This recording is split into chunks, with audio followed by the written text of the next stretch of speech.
ഓഡിറ്ററിന്റെ ഓഫീസിൽ നിന്ന് വിളിച്ചിരുന്നു. കഴിഞ്ഞ മാസത്തിലെ പല കമ്പനി കണക്കുകളും പെൻഡിങ്ങാ. എന്താ കാര്യം? അത് നമ്മുടെ വിവേകുണ്ടല്ലോ, അവൻ കുറച്ച് കണക്കുകൾ സബ്മിറ്റ് ചെയ്യാനുണ്ട്.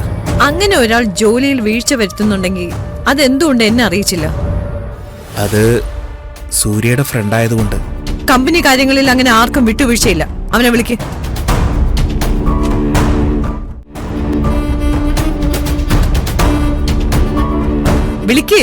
വിളിക്കുക.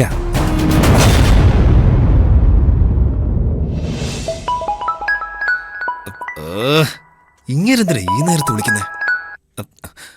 Hello sir. ആന്റിക്ക് എന്തോ സംസാരിക്കാനുണ്ട്.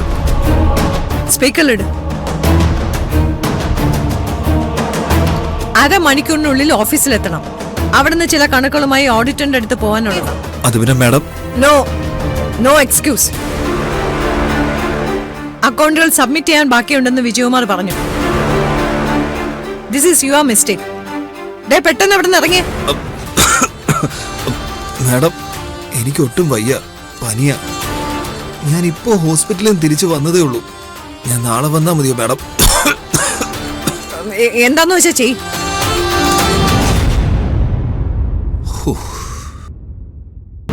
സൂര്യ വിരുന്ന് വിളിച്ചിട്ട് ഞാൻ പോകുന്ന എങ്ങനെയാ? പനിയാണെന്ന് പറയാൻ തോന്നിയത് നന്നായി. അവൻ എവിടെ നിന്നിപ്പോ പെട്ടെന്നൊരു പനി? അപ്പൊ ഇനി ഓഡിറ്റർ അടുത്തേക്ക് പോണോ? എന്റെ പ്രോഗ്രാംസിന് ഒരു മാറ്റവും ഇല്ല. You are looking good.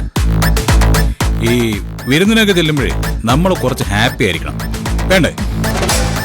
എനിക്കിങ്ങനെ വരാനേ താല്പര്യമുള്ളൂ. സൗകര്യം ഉണ്ടെങ്കിൽ വന്നാ മതി. Okay okay.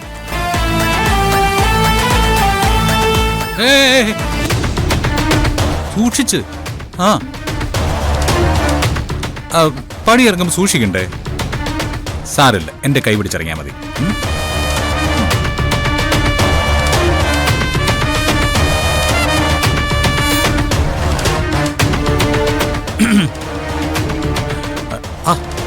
താനെന്തിനെങ്ങനെ പേടിക്കുന്നേ? ഈ ഭൂമിയിൽ ഒരുത്തനെയും പേടിയില്ലാത്ത ആളാ തന്റെ ഈ ഭർത്താവ്. സോ തനിക്കും ആ ധൈര്യം വേണം കേട്ടോ.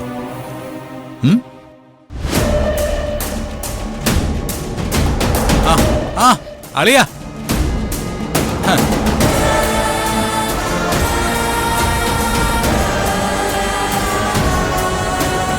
അളിയാ, ഞങ്ങളേ ഒരു വിരുന്നിന് പോവാ.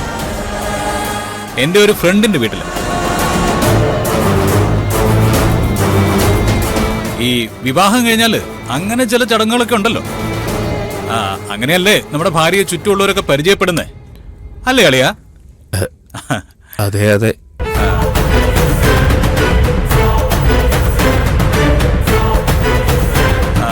ഇനി എന്നും ഇതുപോലുള്ള വിരുന്നുകളൊക്കെ ഉണ്ടായിരിക്കും. എന്റെ ഭാര്യ ഇതിനകത്ത് തളച്ചിടാൻ ആരെങ്കിലും ശ്രമിച്ചാ പുറത്തിറക്കേണ്ടത് എന്റെ ഉത്തരവാദിത്വമാണല്ലോ.